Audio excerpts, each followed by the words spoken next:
All right, we had a little schedule switcheroo. We were originally supposed to do Adam Sandler this month, but I was unfortunately unable to watch a vast majority of Adam Sandler's movies since I have not seen a vast majority of Adam Sandler's movies, which is still somehow kind of insane. So instead, in honor of the remake of Roadhouse, which drops tomorrow on Amazon, or actually technically today by the time we'll be done with this episode, we're doing Jake Gyllenhaal, which, Dustin, this is an actor that you and I both really enjoy, really admire, really love a lot of his work. Really came into his own, I would say, in the last decade, despite having really already been delivering for a couple decades at that point. So we're going to get into all of that and more on tonight's episode of the Actors Hall of Fame. Dustin, if you have anything you want to say before we get started. I am phenomenal. Let's do it. All right. This is the Jake Gyllenhaal Actors Hall of Fame. Stay tuned.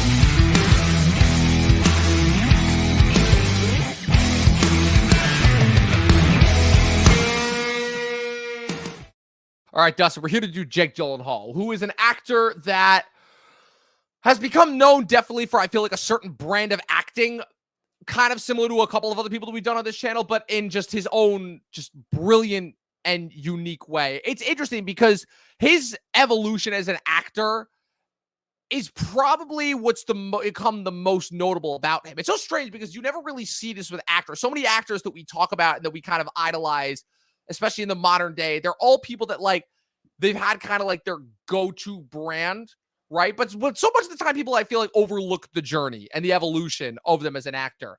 And Gyllenhaal is one where the evolution and the different types of roles and performances that he has done are arguably just as crucial as the performances that he gives, if that makes sense. Mm. You know, what would you say to that? He's just a committed guy. I mean, I just want to, I've been thinking about this all day. I just think Jake Gyllenhaal is like one of the most endearing actors of his generation, just in terms of, like, he's just so goddamn likable and charming and just seems really nice. Like, he's probably the nicest seeming actor we've covered, probably in general, arguably next to Steve Carell, I would say. Steve Carell's still number one for me.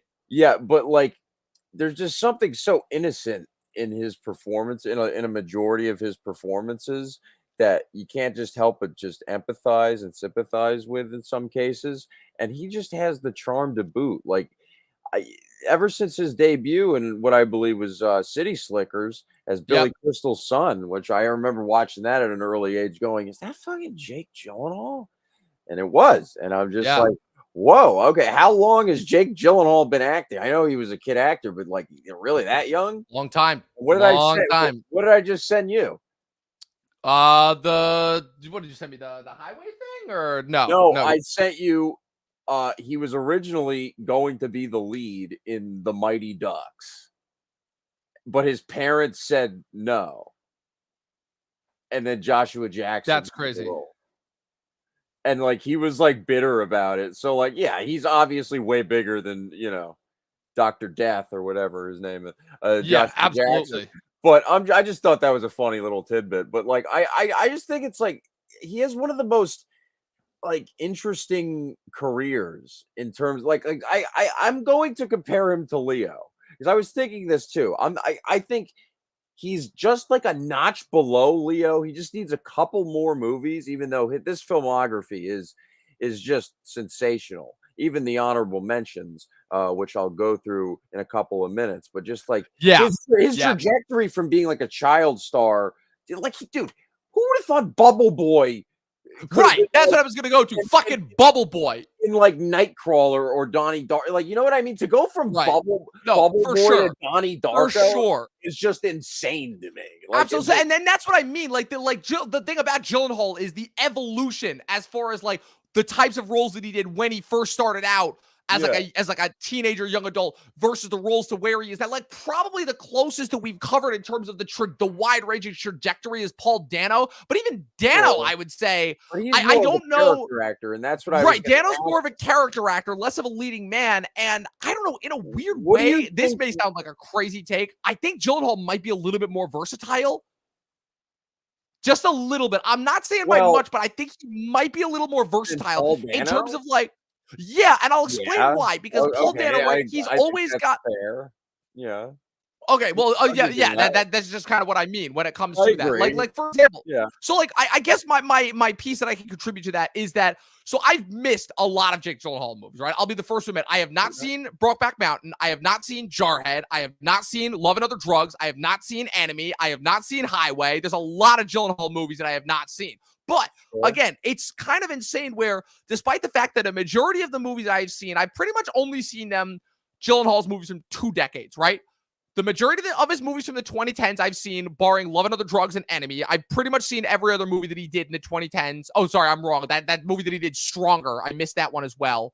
Yeah. And and then his late 90s run. So like your October Sky into like the early 2000s. So like your October They Skies, your showed Donnie that to us Darkos at and such. school, October Sky. Right, exactly. October But, Sky. like, But it's one that still holds up for me. But sure, my but point being is okay. my point being is that even like just the fact that I've only got it from like relatively a decade, but like Gyllenhaal is one of the few actors. It was like Gyllenhaal and like a couple other actors, like DiCaprio, Brad Pitt, or one of them, where it's like I've had this top 10 ready to go for years. Like a lot of the other actors that we've done for Hall of Fames, I had to watch a lot of movies beforehand because I hadn't seen them. I hadn't Which is seen a good thing. Cruise. No, it is a good thing for sure. Yeah. But I'm saying that like for Gyllenhaal, like this is one where I'm like, I've been looking forward to this one because I Okay. definitely think he's one of my favorite actors for sure. So without Oh, further ado, yeah. I yeah. still wanna talk because this is like I wanted to ask you this. Do you think Jake Gyllenhaal is like it's like another thing kinda like Brad Pitt, but, like, it's not like Jake Gyllenhaal's like a like that big of a draw. Like, he's not like a huge, like, box office megastar. You know what I mean? Like, that's what Yeah. makes me, like, from saying, like, he's not, like, on the Brad Pitt, Leo level technically, even though, like, Right. acting-wise, I think he's more than proven it.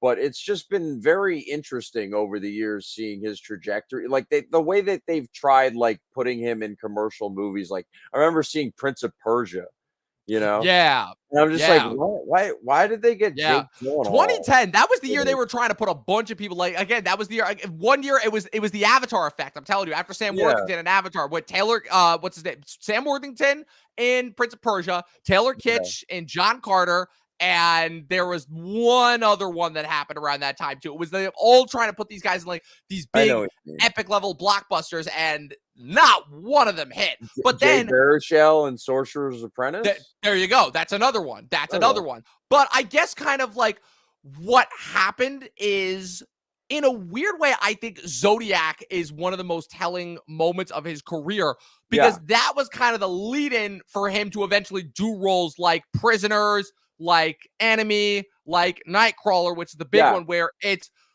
he's not necessarily a box office draw, yeah.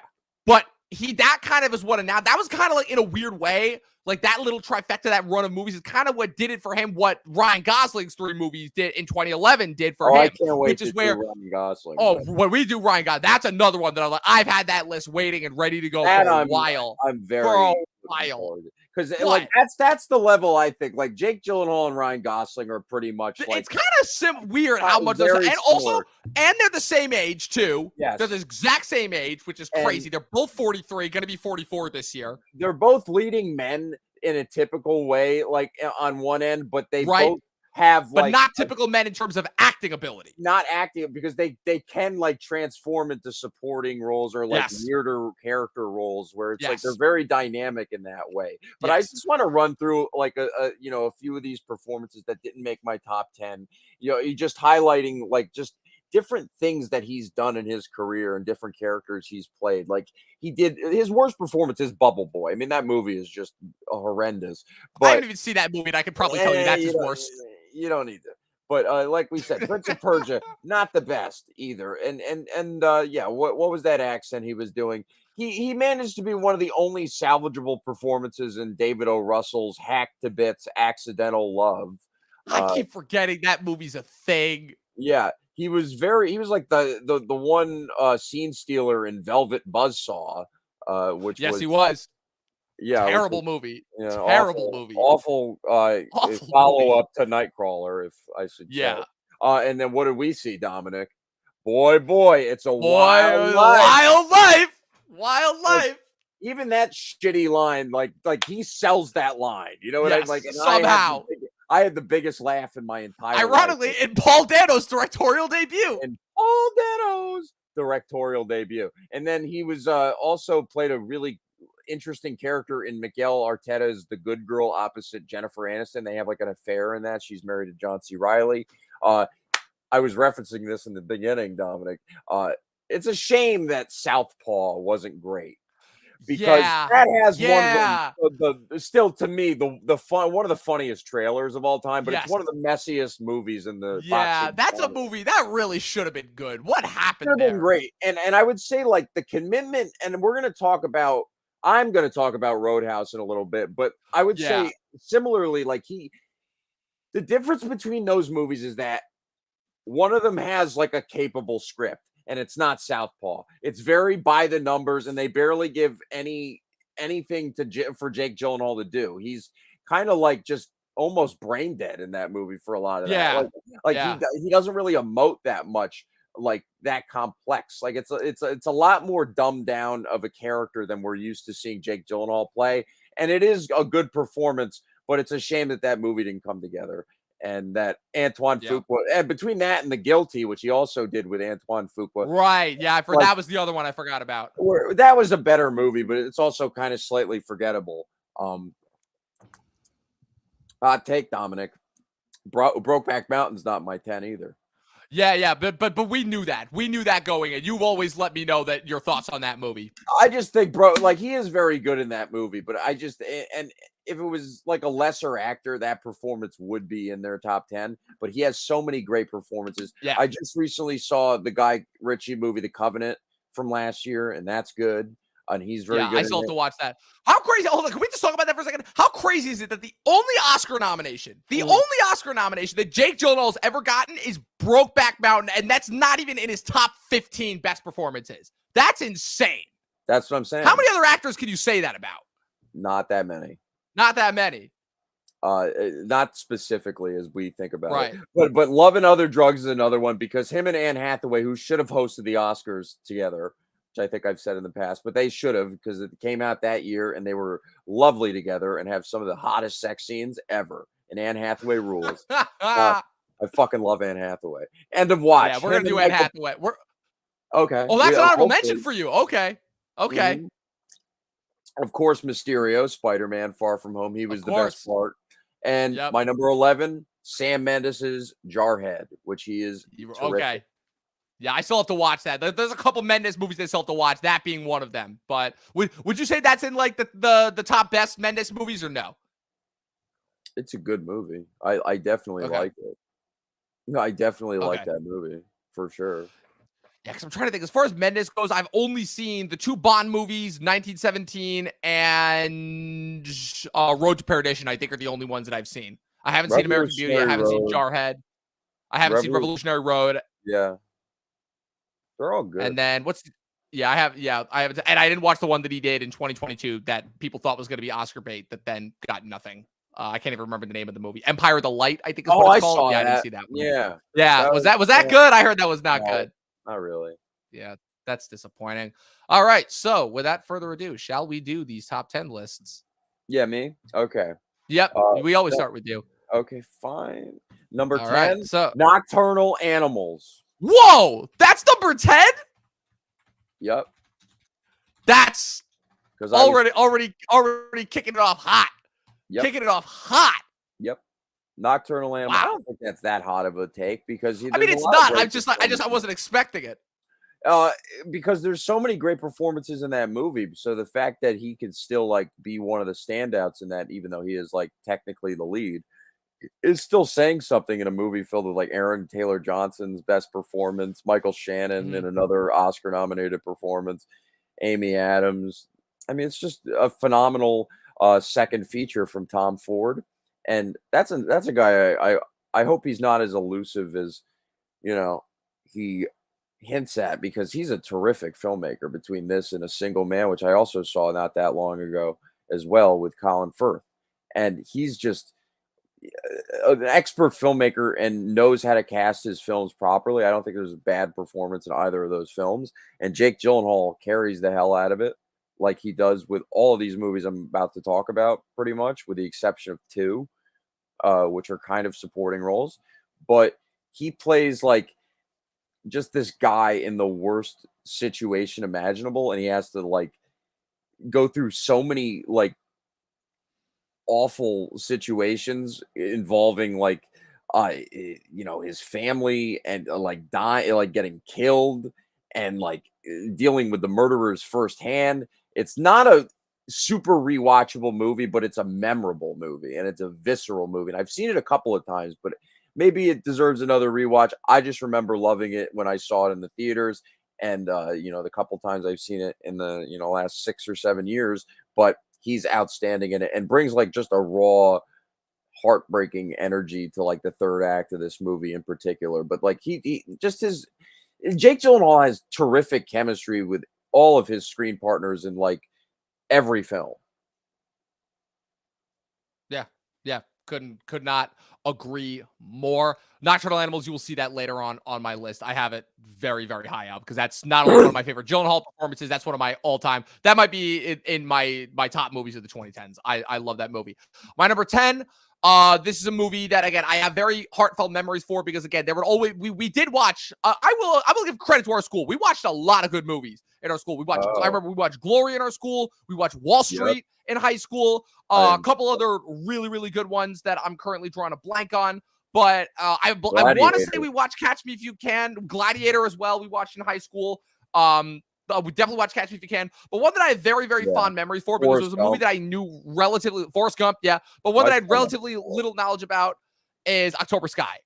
I really, really enjoyed this movie. This movie just has an earnestness and a heartfeltness to it that in so many movies comes across as corny. But here, I don't know. It kind of just works. There's always just something about like when you have like kids in a small town that is pretty much only known for doing one thing because of the Mm. economics of rural America that kind of just want to break out against the mold for like kind of just for the sake of just like showing, oh, we can be more than what everybody thinks of us. And Jake Gyllenhaal is leading the charge, bright-eyed, bushy-tailed.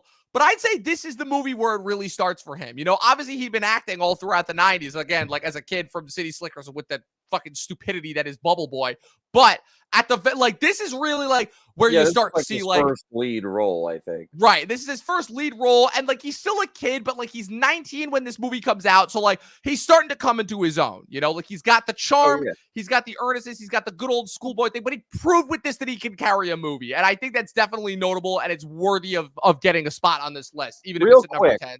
Yeah. Jake Gyllenhaal, along with Maggie Gyllenhaal, technically nepo babies. Oh, yep. Yep. Yes, they are. Their Yes, they are. father is a director in his own right, and television director and a feature film director. Not that many notable films, but he's worked with a lot of famous actors and renowned people. But Yep. both him and Maggie are very like they're Oh, phenomenal. yeah. Like Oh, you know yeah. what I mean? Like Both great. Both great. like it's not like yeah, were they given like easier opportunity? Yeah, but they earned it though. Like it's Oh, not like yeah. That's the thing that like people got to understand about nepo babies is that nepo babies, yes, obviously they do have a leg up, but it's not like they don't earn their shit. Like at the end of the day, they wouldn't still be working if they didn't have talent and good work ethic. So I don't know. That's something that we just need to like put forth because, of course, the term nepo baby has been thrown forward. And meanwhile, half the people who are complaining about nepo babies, yeah, I'm sorry, what have you guys done with your lives? Exactly. I rest my case. Dustin, what's your number 9? Roadhouse. Wow. Okay. Continuing with Yep. the tradition of their most recent movie that is the reason for us doing this list being on there after DiCaprio for Killers of the Flower Moon and Bradley Cooper for Maestro. So please tell us, why does Roadhouse make the list? It makes the list, Dominic, because Jake Gyllenhaal is that goddamn magnetic.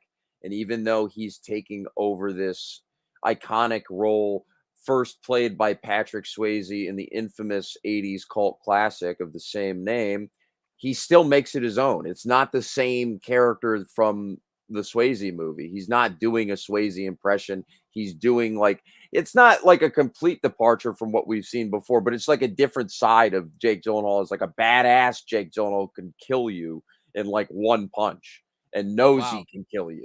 Does he And does he rip out the throats or no? He doesn't do no, that in this and one. this movie Okay. doesn't need that. And I'm glad you asked, honestly, Dominic, because it didn't need that. It was crazy enough on its own right, in its own right. Sorry, but because like with the addition of Conor McGregor, this is going to be a mini review of Roadhouse. I don't care. Like I really dig the hell out of Doug Liman's style of action, and it's not like the typical like oh cut here, cut here, cut like we actually see Yeah. most of it. If some of it's fake, fine. Like I think it plays well into like the B action like movie popcorn Dustin, flick. I'm gonna let you in on a little secret. It's all Yeah. fake because it's movie fighting. I know, but like like I've heard some people complain about like it looks fake and it's like Yeah, yeah, yeah, it's yeah. all fake anyway. Like that's Yeah. what but like the makeup's good. Like you think they got the shit kicked out Yeah. of them, you know what I mean? Yeah. Like you think Lucas Gage got his fucking eye blackened, you know what I mean? Like and it has a really good supporting cast for the most part. Billy Magnuson's like a good like typical but like funny like shitbag son of like this guy we never see, like this guy who's in jail. That was one of my problems with the movie is like they teased this guy who's like, oh, who's the big famous actor who's going to play Billy Magnuson?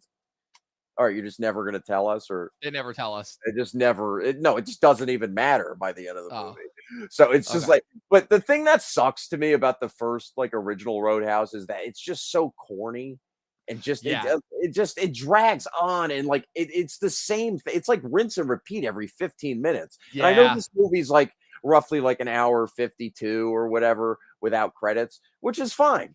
I'm fine with that. Like it doesn't drag too many things on. Him and Daniela Melchior is really hot. Like have like a good like relationship in this, like which was like the same as the Kelly Lynch thing. But I don't know. I just like the technical aspects in this more. The action was more interesting and more exciting. Like it didn't rely on too many explosions. Like it saved them from like for like the right moments. I don't know. I enjoyed it well as like a B action flick and rounding it back to Jake Gyllenhaal, like he's the main reason why it works and why you're sticking with it, and his charm and charisma, and like just the way he talks to people when he's not like fighting, like just like he just seems like a kind character. Like it's definitely in the spirit of Patrick Swayze, but it's not an imitation of it, and that's what I respected about it. Doug Liman, on the other hand, saying before this movie came out, "Oh, this is the greatest performance of Gyllenhaal's career." Like, relax, get off the cocaine. All directors have been saying that recently, and they gotta stop with it. Yeah, They really gotta stop hyperbolizing this shit because the only one who could say that shit is Tarantino. Like yes, Tarantino's the only one that could yes, nobody else is. He doesn't Even even Scorsese can't say that, but Scorsese's also smart enough to know that he can't say that. Scorsese's not bad at that, though. No, Scorsese's no. actually quite wise with that. Yes. But moving on to your number 9. I hope Yes, that my made number. you excited for No, Roadhouse. definitely. It makes me very excited because Luke and I reviewing that on Sunday morning. That and Three Body Problems. So we're very, very much looking forward to that. Now, my number 9. Yep. My number 9, a little bit low on this list, I will admit. It probably should be higher, but just because I feel that in terms of like the evolution of Gyllenhaal, this is one of the ones where again we're still like kind of building. But we're putting in the building blocks for Gyllenhaal, showing what he's capable of, but we have yet to see him fully unleashed. And that's why my number 9 is Donnie Darko. Because the thing about Donnie Darko as well, I know, but I'll explain why. The thing about Donnie Darko is that it's a movie that I think premise-wise, the premise for me is a little bit more interesting than the performance. As good as he is, and Gyllenhaal is great in it. Jake and Mackie, right? The fact that they're both in this, carrying this movie, right? The fact that Gyllenhaal is like kind of a dazed out kid who survives this crazy freak accident by total seeming happenstance or maybe supernatural reasons, who knows? And then like kind of as this movie winds down the literal rabbit hole and pulls a loss in terms of the whole time inversion and everything, this movie generates a pretty fucking cool atmosphere and vibe with all the weird mystical stuff. Also, ironically, co-starring Patrick Swayze as well. I know. So yeah, kind of a little bit 1-2 punch there. I'm gonna keep my mouth shut about my opinion right now about. Yeah, definitely. It's really sad that Richard Kelly couldn't follow this up with Southland Tales as his next movie. But yeah, no, Donnie Darko, it's an absolute solid one. It's a cult classic. Like I said, it was tough for me to rank this one. This was one of the most difficult rankings of any list of performances that I've ever had. And I know you're probably going to have it a lot higher, but yeah, my number 9, Donnie Darko. Okay. Yeah. Awkward. Number 8 is Source Code, directed by another guy who's shown up before, Duncan Jones. Yes, sir. He showed up in the Sam Rockwell episode. Source Code. This is a movie you see for the first time, and it's like, dude, is this like a 10 out of 10 in 2011? And then you think about it like a couple months later, and it's like, all right, that part was kind of dumb. That wasn't funny. That was corny. And then you rewatch it, and it's like, yeah, this is a more like an 8.5. This is a good, solid little movie. It's really well made. Technically, like just, but Jake Gyllenhaal, like I said, Dominic, just carries the hell out Man, of this. He's he's the the man. glue, and Yep. just so likable and empathetic, and your heart breaks for him the entire movie because you know he's fucking dead, or is he? You know Or what I is mean? he? 'Cause you and this was like, correct me if I'm wrong. Source Code was kind of the start of like them bringing back the time loop bullshit trend in movies. You know what I mean? Because after Source Code, maybe it was a few years after Source Code, but like it just started like everyone like felt like they were coming out with a time loop movie. Yeah, there were a couple of time loop movies that did come out because we did. What I know, this isn't technically time loop, but wasn't In Time also around the same time that this came out? Yeah, The I would have Justin to. Timberlake It one, was that was later in the year, I believe, right? but 20. like, but they were both the same year though, right? They were both Well, 2011. Yeah, yeah, I'm pretty but sure. that wasn't a time loop movie. That's goof. That's just time. Yeah, That's that was all just time. right. I don't know, just things involving time, you know. But yeah, I definitely do because Project Almanac was a couple years after this as well. Um, That's what I mean. yeah, there are a couple other ones, but no, That yeah, was there that this was definitely actually did. okay, Project Almanac. Yeah, I didn't No, watch but it. It just sucks that director went on to do Power Rangers, which was terrible. no, but this is kind of a horrifying, like, Twilight Zone, like, episode the more you think about it, but Yeah, it's kinda lighthearted, like how they presented it first, like, especially in comparison to Moon, where it's just like that's like a dreary, like, just downright depressing movie the more you think, but this movie, it's just, like, more lighthearted on the surface, yeah, but then there's you more think, hope in like, it. but then you think, "Oh, he's a soldier who's just in this constant time loop, and they know he's just gonna die over and over and over and over again, and they don't care about what he's going through, and they just wanna get through with the mission, and they don't." You know what I mean? It's just Yeah, cold-hearted. But, yeah, like, just the way like, he's just so charismatic this whole way. He has great chemistry with Vera Farmiga, one of her best performances, I would say. yes. And, Michelle Monaghan too, like, who's the girl on the train, great chemistry with her. Not Just Emily Blunt. uh, no, what do you mean? Not Emily Blunt, the girl on the train. Oh, Goofy. Sorry. I'm talking about Source Code, I, Dominic. I really The gotta I really gotta other stop with I really gotta stop with these terrible jokes. I was like, "What? Like, what is that? What does Emily Blunt's goofy character have to do with?" Oh, because that was the name of the movie. Okay, got it. Now I thought I was like, "What?" It was Michelle Monaghan, right? It Okay, was. Yeah. okay. But yeah, Source Code's very good, and he carries it. And Chris Stuckman gave this like an A plus, I think. Yeah. As he rightfully should have. I would have questioned his legitimacy. Which, by the way, we got to talk about Stuckman at a later point and everything that's going on with him recently because we haven't talked about him He's in just a trying to minute. make a movie. I don't know, like, and Yeah, he just doesn't want to be critical of he anything. doesn't want to be like critical, and it's like, but you're a movie That's critic. ass kissing. Yeah, No, it's yeah. literally he's literally basically admitting, yeah, you basically have to ask us. It's like, yeah, we know, but you don't have to, is the thing. No, If I you have make the to. movie independently, you really don't have to. No. All right, my number 8. This is a movie that, again, you only made it to your honorable mentions, but this is a movie that, again, I probably would not have liked as much if not for the two lead performances. That I will admit, it's not necessarily Gyllenhaal. It's the 1-2 punch of Gyllenhaal and Michael Pena. It's End of Ooh, and Watch. watch. This is probably, so I still have yet to watch Fury in its entirety, but until I see Fury, this is Ooh, probably my favorite David Ayer movie that I've seen because Sabotage direction, yeah. was directed wise. Yeah. Sabotage is Suicide Squad sucked. Bright was fun. I And kind of then like Sabotage. You know what? Street Kings no is pretty Sabotage. good I too. like Sabotage. Sabotage is fun. I haven't seen Street Kings. Yeah, Street And Kings is then good. I haven't seen Street Kings or Harsh Times. Obviously, if we're talking writing, nothing tops Training Day. And also Nothing. the fact that he also wrote the script or collaborated on the script for the first Fast and Furious movie, which is also incredibly underrated. But yeah, End of Watch. This is basically a movie that is pretty much just kind of like a day in the life following Jake Gyllenhaal and Michael Pena as they're these two cops in South Central LA.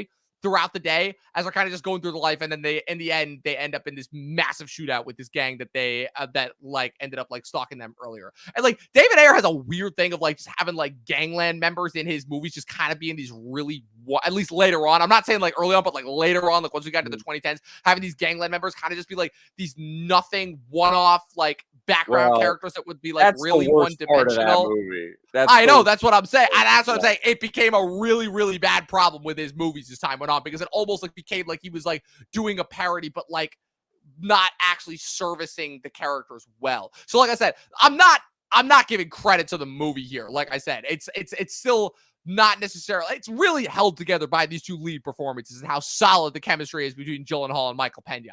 And the fact that, first of all, the fact that those two should have had more movies together. Like I would have watched, forget this movie, I would have watched like an entire buddy cop franchise with these two, because they're just like, their energies just complement each other so freaking well. And Gyllenhaal is like, again, it's kind of like the beginning. You can see like really the breakthrough of like where the intensity starts to come through, right? Because this is 1 year before he does Prisoners. It's 2 years before Enemy and Nightcrawler. So like we're right about on the cusp of like him really breaking out big, you know, with like the shaved head and the muscle build.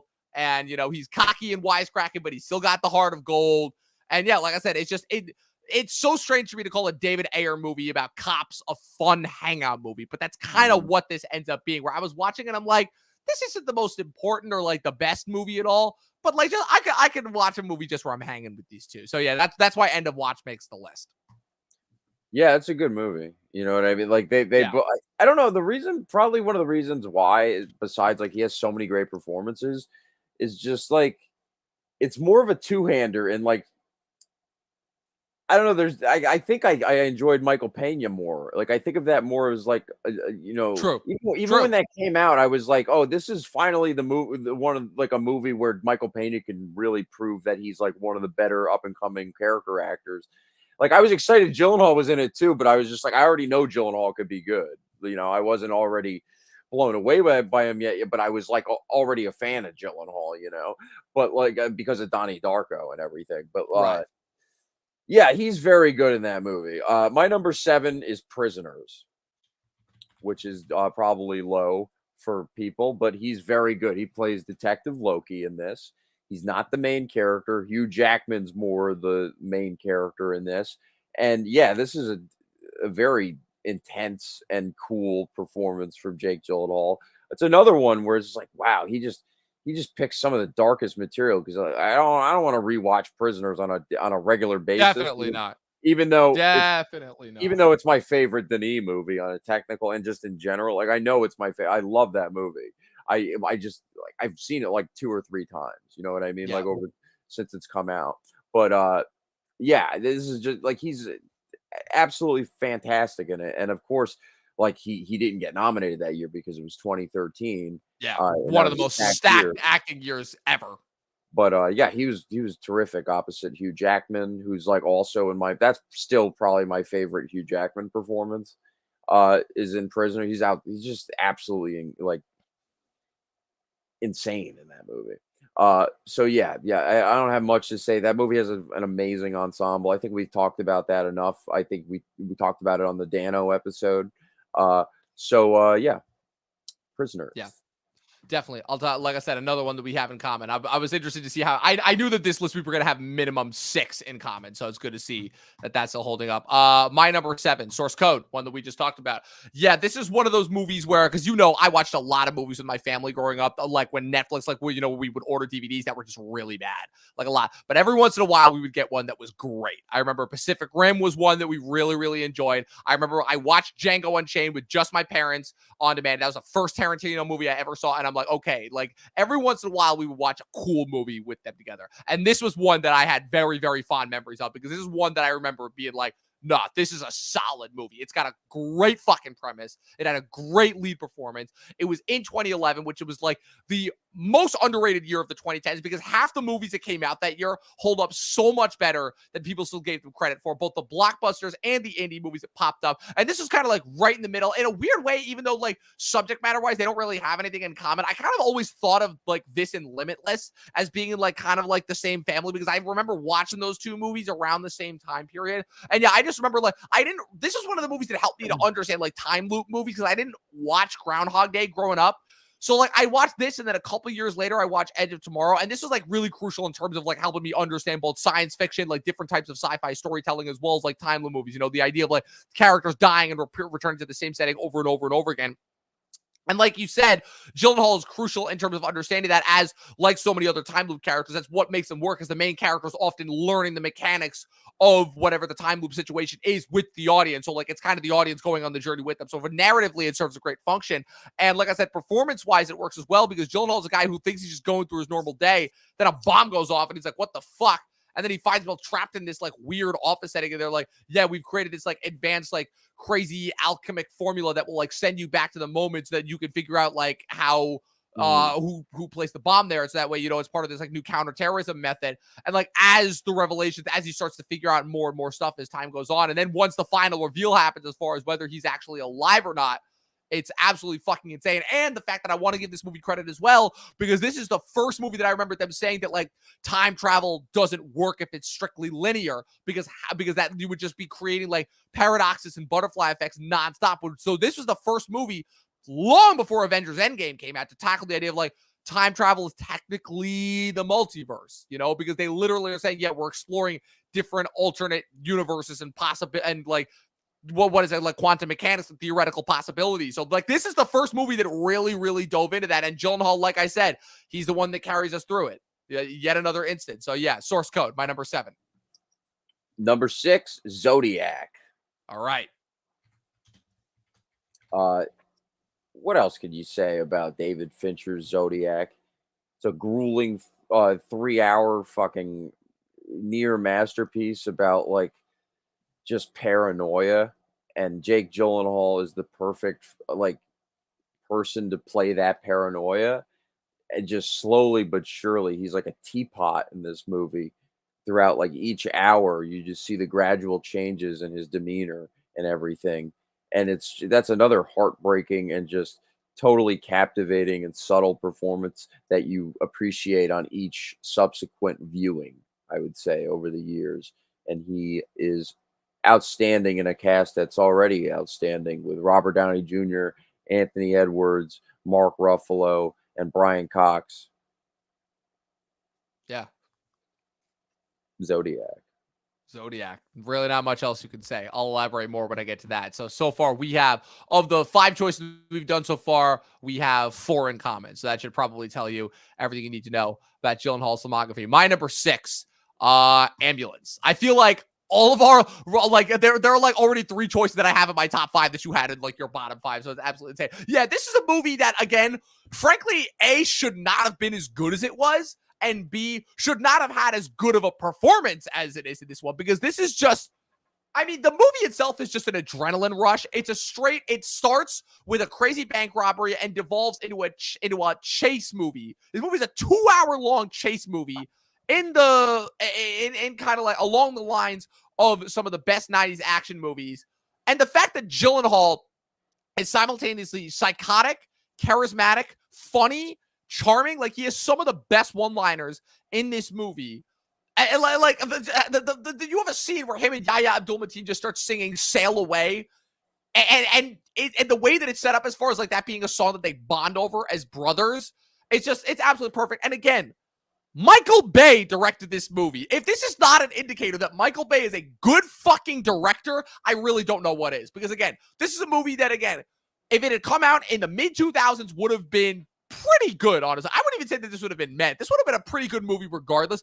But because it came out in 2022, specifically in April of 2022, when nobody was still going to the movies except to watch The Batman, yeah, this is one of the best movies that came out that year. It didn't make my top 10, but it was a very, very strong honorable mention. And Gyllenhaal, yeah, he's awesome. He should have gotten the Best Supporting Actor nomination that year, like without a doubt. This is one of the best performances that he's ever given. Yeah, I love him in this movie, Ambulance. All right. My number 5, Highway, directed by James Cox. Probably the most, hey, what's that movie on this list? And it's a little independent film that came out in 2002. It stars Jake Gyllenhaal, Jared Leto as 2 best friends in Vegas. and they're on the run because Jared Leto fucked the wife of a mobster, and there's so many great character actors in this movie. John C. McGinley and Jeremy Piven being the standouts, and this is like one of those like hidden like gems from the early 2000s that really doesn't get enough credit. It's a period piece. It's set in the early 90s, like right when Kurt Cobain died.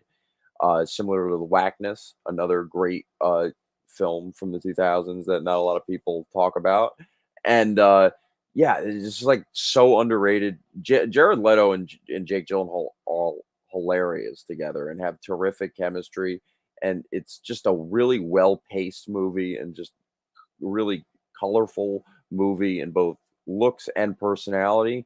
And Jake Gyllenhaal is just so likable and just rootable and just like hilarious in this. It just looks so distinct in it, and it was really like a unique move to do a movie like this at that age to like prove your worth as Yeah. like an actor. Like it's not the typical kind of move, and I highly recommend it.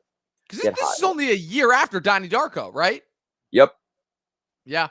Again, pretty some interesting movie choices to say the least in the early 2000s. But hey, that's what you need to do when you're getting your career started. Look up the Jeremy Piven scene. It's the Yeah. greatest thing I'm of all gonna watch that movie at some point. I have not had the time. I just really have not had the time. All right, get into my top 5. All right, my number 5, Prisoners, a movie that you already talked about. I won't say too much more. Like I said, we already talked about this when we hit the Dano episode, and you covered pretty much everything there is. The biggest thing that I notice about them is, like you said, this is when Gyllenhaal starts to get dark. You know, he had the supporting part in Brothers, which is already a pretty dark movie to begin with, and he was in End of Watch. But this is really where it starts to get dark because, like you said, Denis Villeneuve, this is probably number 2 or 3. I still have Sicario, and I believe I ranked Dune 2 above this one. But, like, this was Denis' first full English language speaking movie debut in America, and it's just, the movie sings. Other than my slight problems that I have with the ending, this is a damn near pitch perfect noir thriller. And like I said, the 1-2 punch between Hugh Jackman, who is a man driven to the brink and just willing to do anything, literally anything, to get his daughter back. And one of the most terrifying and intense performances. Like, it's kind of crazy when Hugh Jackman is more intense than Gyllenhaal, and Gyllenhaal has to play like the more reasonable, level-headed characters in a movie that's already dark and full of crazy, fucked up characters to begin with. But the fact that Gyllenhaal, you can tell, still carries this inner darkness around with him. Like, even the shot where they introduce his character with the slow pan around in the cafe is just immediately meant to elicit this like sense of like, there's this sense of overwhelming dread that this character is kind of being drawn into, like you said, as Detective David Loki. He's absolutely phenomenal in this movie. And like you said, if the 2013 Best Supporting Actor race wasn't already one of the most stacked supporting actor races in general, with people both who were nominated and people who weren't, yeah, this is definitely up there. This has to be on like any, I feel like half the actors in this movie has to be on their list. You know, like I said, we already covered it for Dano, for Jackman, for Viola Davis when we hit her, Terrence Howard, David Dasmalchian, Maria Bello, Melissa Leo. This movie's one of the greats. So yeah, but that's my number 5, Prisoners. Number 4, Demolition, directed by Jean-Marc Vallée. In fact, I actually think that this might be a combo choice because I believe my number 4 is also Demolition, directed by Jean-Marc Vallée. Nice. Yes. What an underrated movie, man. Great movie. I actually think this is one of the first, like when I first started watching movies, like in 2014, 2015, when we were like out of high school into college, this is one of the first like underrated movies that like nobody had watched or talked about that you got me to watch, and I watch it. I'm like, this movie fucking rules. Like, rules.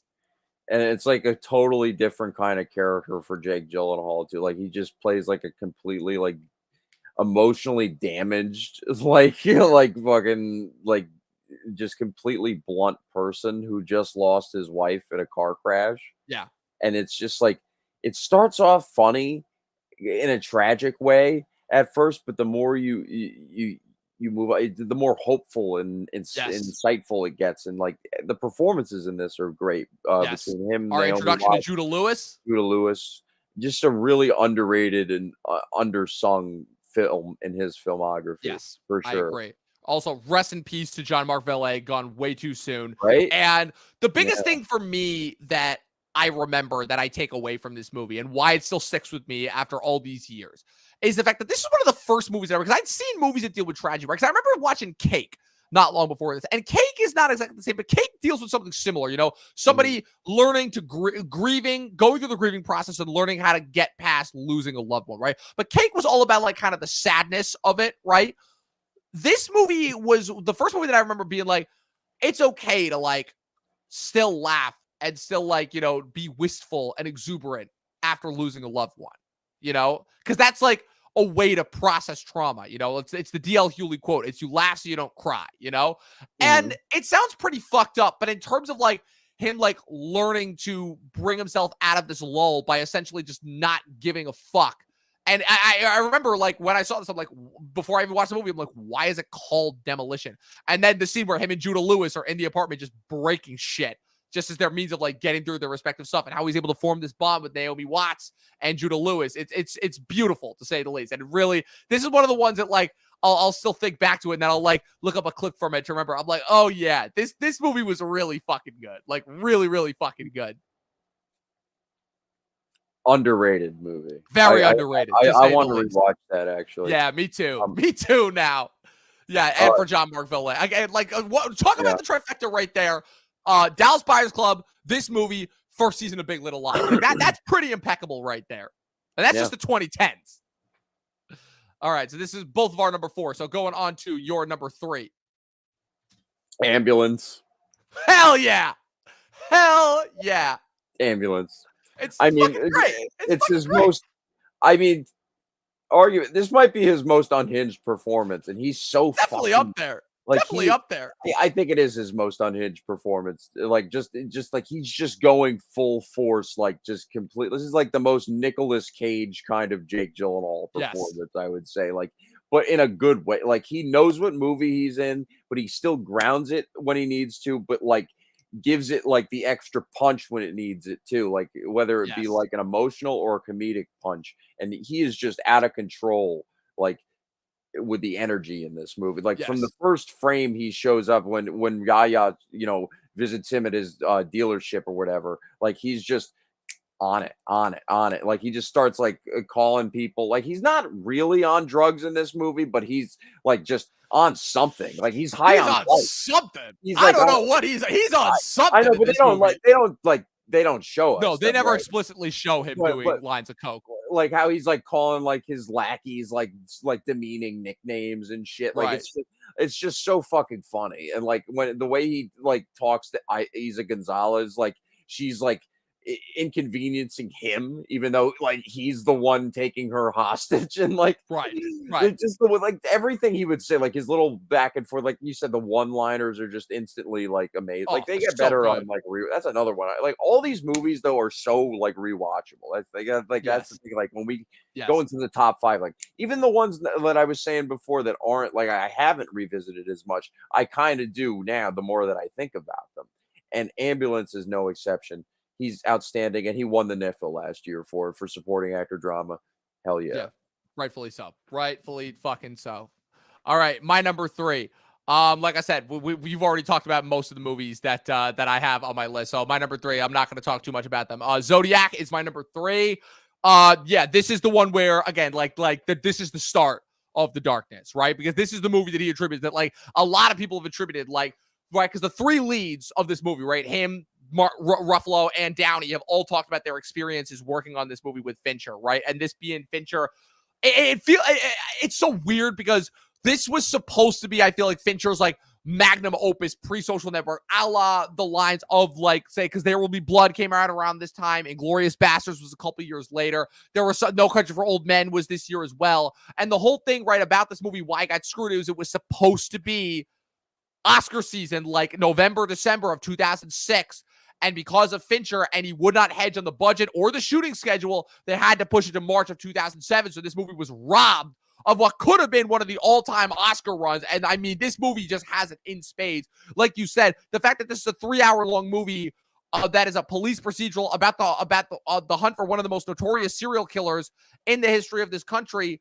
And really, it's a movie that is made to leave you feel unresolved because that's how it happened in real life. But also, it's a movie about obsession And I don't think anybody captures obsession in this movie better than Gyllenhaal. Somebody who kind of starts as like this, oh, he's this lovable cartoonist, family man.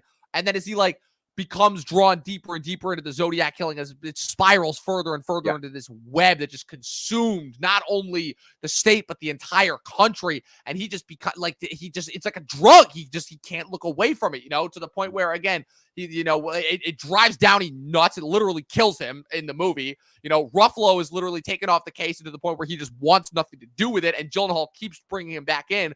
Like, it's funny because I go back and forth all the time because this movie is such a good balancing act between its three leads and also the rest of the impeccable supporting cast as well. But the fact that Gyllenhaal really is the one that's carrying it through to the end, I would say that he's the lead of this. And it's kind of funny how after this movie, Downey and Ruffalo then spent a decade making Marvel movies, while Gyllenhaal went the total opposite direction and just kind of went further down the rabbit hole, and what resulted in what is more than likely going to be both of our number one performances. If I had to guess, I think it's pretty safe to say that, like, we know what his number one best performance is, but this is kind of where it all starts, Zodiac. So David Fincher, man, he's the one. He really brings it out of actors. Number 2, Donnie Darko. Yep. Had a feeling this is going to be it. It's got to be Donnie Darko. Yeah. I mean, it's Richard Kelly's masterpiece. Like, yeah, Southland Tales in the Box didn't like measure up to Donnie Darko, but I still like them in their own right. But yeah, you're not gonna. No one could follow up Donnie Darko, Dominic. I mean, this is like one of the most unique films ever made. I mean, there's nothing like Donnie Darko. Absolutely nothing. It's like a fever dream almost. Like, and it's usually like on paper, it seems like a movie I would hate, but from the first moment I saw it, I was just like, there's something about this that I just love. Like, the humor clicks, the themes click, the performances click. Jake Gyllenhaal, no one else should have played Donnie Darko. No, no one else could have. He's outstanding in this movie. Just the way he just like his comic timing, his just like, I think you're the Antichrist. It's like he's just incredible in this movie. How do you not like even the scenes where he's like catatonic, like when he's like almost jacking off in the therapist? It's like, how do you not fall in love with that before? Like, it's just brilliant from someone that young too. He's like 17 or 18 or whatever, or 19. It's just like, that's nuts. And like, Jason Schwartzman couldn't have done that. You know what I mean? No, definitely not. Actually, what? That was 2001. They shot it in 99, 2000. Yeah, he would have been like 19, 20 when they shot that. Yeah. Jason Schwartzman couldn't have done that. And he was originally supposed to be Donnie Darko. Oh, thank God that didn't happen. Thank God that didn't happen. He was originally attached. Yeah, I love Schwartzman, but he could not have done that. And like you said, like, oh my God, Patrick Swayze is a pedophile. You know how timely with our right. No, I'm just saying, like just we're talking about time warp or loop movies, and like this movie like has like one of the weirdest, like, how do they do that endings, but it still somehow works because Richard Kelly has you under his spell, and he has you under that little orb that like sticks out of your chest. I don't know how to describe this movie. It's fucking brilliant, and I don't know how. It's my version of like this is how I feel about that movie. The way like people love David Lynch movies. I'm just like, this movie, because it has the humor and dialogue that and the soundtrack is like chef's kiss. I don't even like that phrase, but like it's no other way to describe it. This you got to pay respect to it when it comes to certain things. It's just so uniquely bizarre and one of a kind from frame one, and Jake Gyllenhaal is mainly the reason why you stick with it, and it's just weird senses that Richard Kelly has as a director, and I wish he made more movies, and if he did make more movies, if he made like that Rod Steiger biopic, how about Jake Gyllenhaal? I don't know. Maybe get him involved. I don't know. Could be Richard Kelly comeback. Anyone? All right, well, I'll speed through my number 2, and then we'll get to our number 1 because we all know what the number 1 is. So my number 2, Nocturnal Animals. I'll admit this is probably one where, again, I probably am weighing the impact that the movie had on me a little bit more than the performance itself. But I give this performance, not just the movie itself, which the movie itself is already brilliant, one of my all-time favorite cinematic movie experiences, because this is one of the very, very few movies. One of the very few movies, and you know that this doesn't happen to me often because I love to spoil shit for myself. This is one of the few movies I went in blind. I knew nothing about this movie. I'm like, why the fuck is this called Nocturnal Animals? I mean, the opening scene alone with the dancers, enough said. Like, if you're not in after that, then like you may as well leave the theater after that opening scene. Because after that, I'm like, what the fuck is going on here? Yeah. And then the movie starts. And I'm like, okay, it's Amy Adams' character, yada, yada, yada. I'm like, okay, she's a bored, rich socialite. Armie Hammer's clearly cheating on her, whatever.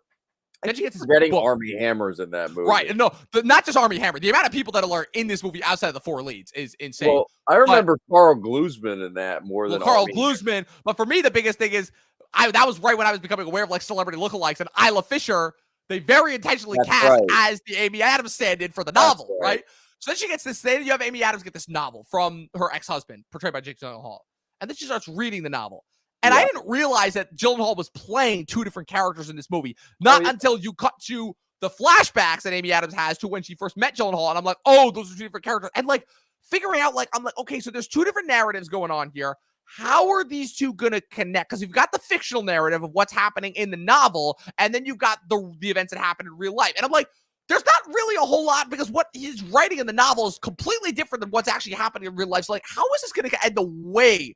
Again, I really got to give Tom Ford credit for this, and I really, really wish, but at the same time, don't wish that Tom Ford would make more movies, because it's going to be tough to top this, just from a narrative standpoint, to say the least, because the movie's script is one of the most brilliant things I've ever seen. And the fact that this movie got 2 Oscar nominations is fucking ridiculous, to say the least. But, I mean, Gyllenhaal, the fact that he has to play not 1, but 2 different characters who get screwed over in the worst way possible. And when I realized that is probably one of the most ingenious ways of portraying just pure, raw, emotional pain, because when you see what Amy Adams does to him in the real world, that destroys him so much, so narrow, that fucks him up so much that he would have to write a story that deranged and that fucking just heinous. It's masterful, to say the least, you know? And like you were saying, the fact of what his character in the novel has to go through, pursuing this path of vengeance to avenge his family, but still ultimately kind of getting cuckolded in the end. And then in the end, right? I mean, he still gets the last laugh for sure. He still gets the last laugh, but just that ending shot of just Amy Adams sitting alone in the restaurant is just like a reminder of just like, there's just some wounds that you can never heal. And I think that Gyllenhaal's portrayal of that and Tom Ford's execution of that is just absolutely brilliant. I remember listening to Amy Adams talk about it in an interview, because I rewatched this movie actually in college. It had been like, this was like 2 or 3 years after I'd seen it. And for a lot of people in that class, it was their first time seeing it. And that was one of those instances where I'm like, okay, this is where I'm supposed to be, because I'm like, I did my homework. I watched this movie when it came out. And the fact that this is now being taught in a film school shows I'm like, yeah, this is one of the greats, to say the least. So Nocturnal Animals had to be my number 2. Nightcrawler is our Nightcrawler. I mean, it's the one that this is his for DiCaprio with Wolf of Wall Street, for Bradley Cooper with, what would you say this would be for Bradley Cooper? Probably like The Silver Linings Club. But this is like the make or break. He had the movies leading up to it. You know, your early ons with your October Skies, your Donnie Darkos. You know, the late 2000s runs with Zodiac.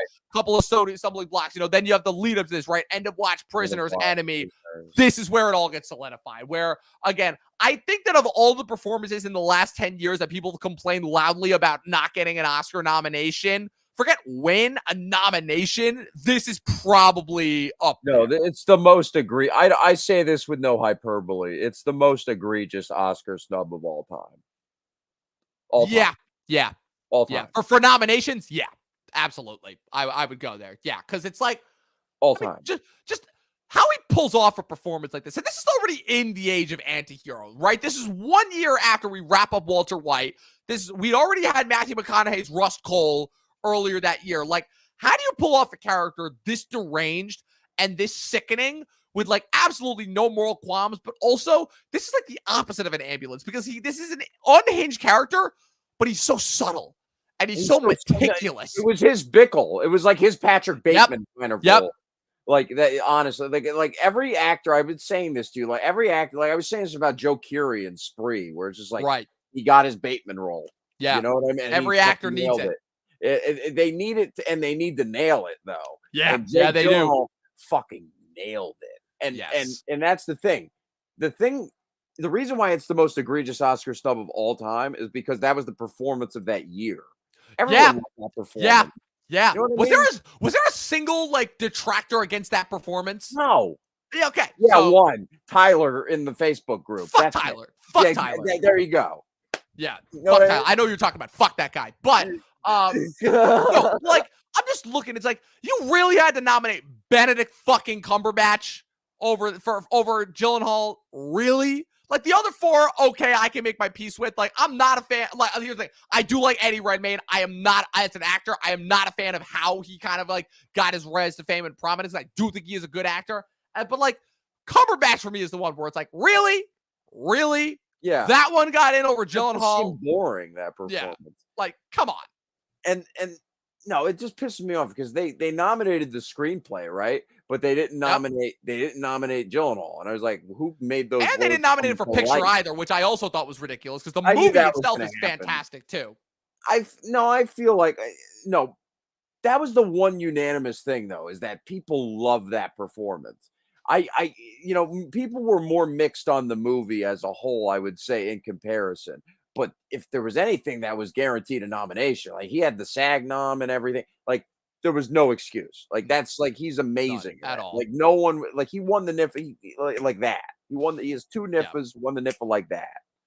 Yeah. It Everyone was voted just, for him. I mean, just from an acting standpoint, right? As somebody who is very, very close to finishing acting school, I go back and forth all the time on like just, oh my God, like if I was to do a monologue, one of the monologues that I picked for entrance into the showcase that I did 2 summers ago was the one Jake Gyllenhaal monologue when you first meet him in the junk shop about like kind of him like pitching himself, where this is just a guy, it's like, you don't know anything about this guy. And that's what's so terrifying because the only thing you know about him, about Lou Bloom, is Mhm. that whatever he sets his mind to, he is not going to fucking stop until he gets what he wants.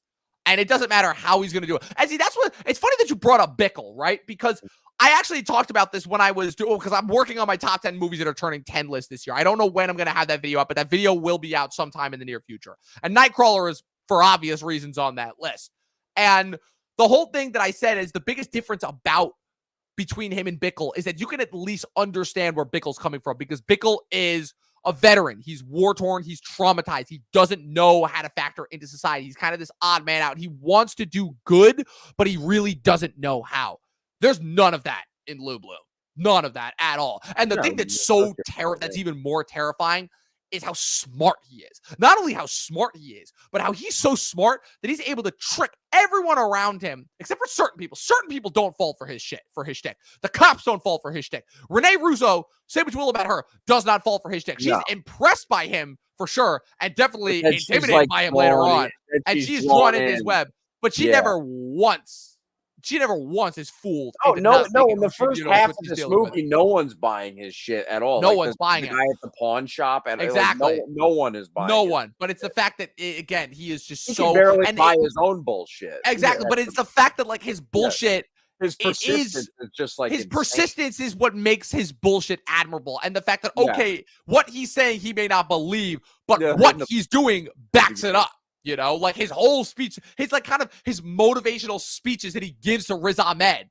Like I've heard people in real life like quote those speeches, and I'm like, Oh, yeah, it's for another Fight Club like Wolf of Wall Street situation where it's like I don't know if you guys are taking the right lessons from these movies. Oh, it's those people like taking that and Exactly. like using it. Exactly. For those, Exactly. I know. No, but what about in the beginning? Like you were saying, like he was trying to get that job from the guy where he Right. he stole like And the guy what was is it, not copper buying wire it or for a whatever? second. And He's like, I'm not gonna hire a fucking thief. And then he's like, all right, yeah. Yep. I just love that little gesture he does. Just tells you, all right, he's out. He's out of his mind. Yes. He's I just mean, the scene completely with out the of his mind. mirror. Oh, but like I said, That's later. little moments throughout the movie where he lets you into like It's my who he favorite really performance is. of the decade. Like that was my favorite performance. It's up there. It's definitely up there for me. It's between it's DiCaprio for Wolf. Keaton for Birdman is up there. I just say in general, it was my favorite performance of the decade.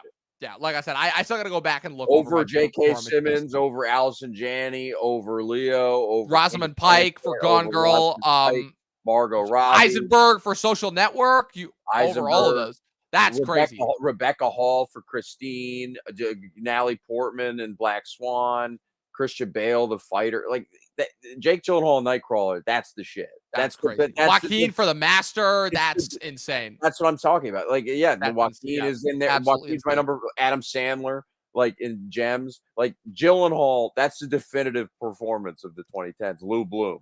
Yeah, That's the best Dustin. character. If you want to win the lottery, you have to buy a ticket. That's all I'm going to say. I probably fucked up that quote, but yeah, I mean, if you want to win the lottery, you got to buy a ticket. That's all I'm going to say.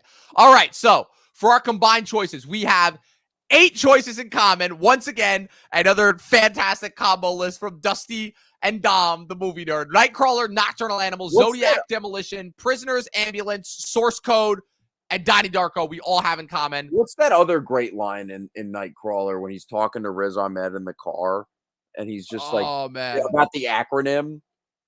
Oh, I don't remember. I gotta look that one up. That was but fucking good. yeah, that one was really good. All right, so like I said, we have those 2 in common. So as far as figuring out the last 2 spots, I have End of Watch and October Sky. You have Highway, and Roadhouse. I'll give you Highway if you give me October Sky. Sure. All right, cool. All right, so combined list. Obviously, number 1, Nightcrawler. Number 2 has to be Donnie Darko. It has to be. And then do you know what fear means? False evidence appearing real. That's right. That's what it was. False evidence appearing real. That's False right. Evidence appearing False real. evidence The appearing way real. he says it, like he's just and his hair, too. Like Yeah. that's the best performance Yeah. ever. Like, It's up there. It's up there. All right. So how about this? So you give me Nocturnal Animals at 3. I'll give you Demolition at 4 and Ambulance at 5. No, I want Ambulance at 4. You want Ambulance at 4 and Demolition at 5. All right. He's so fucking good in Ambulance. He's so fucking good in Ambulance. I still remember watching that and being like, I'm just like befuddled. I'm like, how the fuck is he? Like, I'm just and like, I want Donnie Darko at 5 if you'll give me that. Oh, I already put Donnie Darko at 2. Oh, it is? Okay. Yeah. I put Donnie Darko at 2, Nocturnal You Animals put at 3. that at 9, so I thought that was gonna fuck. No. it up. Like I said, I adjusted based on the person. All right. So that leaves. All right. So what does that leave? That leaves Prisoners, Zodiac, Highway, October Sky, which I'm fine with at 10, and Source Code. So what do we want at 6? I'm thinking Prisoners or Zodiac at 6. What are the choices for that? Zodiac, Prisoners, October Sky, Source Code, and Highway. Well, Highway's 9. Yeah, Highway 9, and then October Sky at 10. Okay. So what we do, Source Code at 8, and then Prisoners or Zodiac for which one goes above it for 6 and 7? I'm thinking Zodiac. Zodiac at 6. Yeah, Zodiac at 6, and then that leaves. All right. Source Code at 7. I was gonna say Prisoners for 7, Source Code for 8. Yes, I meant. Yeah, Prisoners 7, Source Code at 8, 9. All right. All righty. And our combined Jake Gyllenhaal Hall of Fame, drum roll, number 10, October Sky, directed by Joe Johnston. Number 9, Highway, directed by James Cox. Thank you. Number 8, Source Code, directed by Duncan Jones. Number 7, Prisoners, directed by Denis Villeneuve. Number 6, Zodiac, directed by David Fincher. Number 5, Demolition, directed by Jean-Marc Vallée. Number 4, Ambulance, directed by Michael Bay. Little rhymey thing going there. Number 3, Nocturnal Animals, directed by Tom Ford. Number 2, Donnie Darko, directed by Richard Kelly. And number 1, Nightcrawler, directed and written by Dan Gilroy. Dustin, hoo-wee, that's a banger of a Hall of Fame. That is a banger of a Hall of Fame right there. I'm really, really glad we did Gyllenhaal perfectly in time for Roadhouse, which premieres on Amazon Prime right now. Actually, it should be available right now. It's been today. It's been on. All right. So, like I said, if you guys, With yes, I'm always behind, as you know it. But like I said, I plan on watching it probably sometime tomorrow, along with Three Body Problem. Like I said, we'll be reviewing Roadhouse, Three Body Problem, and Sydney Sweeney's Immaculate this coming Sunday. We'll also probably be talking a little bit about X-Men 97 on Sunday's episode of the main podcast. Like I said, Dustin, thanks once again for joining me for another Actors Hall of Fame. Where can the good people follow you on the interwebs? YouTube.com/Mr. G Movie Reviews. They can follow me on Letterboxd, Dustin Mason, and they can follow me on Twitter. Yes, sir. And you can follow me with everything going on at Movie Nerd Reviews across all platforms, as well as at official Talkin TV podcast across all platforms. Be sure to subscribe to us if you're watching us on YouTube. Follow us on Twitch. Give this episode a like as well. This episode will be possibly available on Spotify and Apple Podcasts at some point in the future once I decide to batch all of the Actors Hall of Fames that we have done in the past. And once more people into the breach. 12 seasons in a short film, and watch more fucking movies. We'll see you guys next time.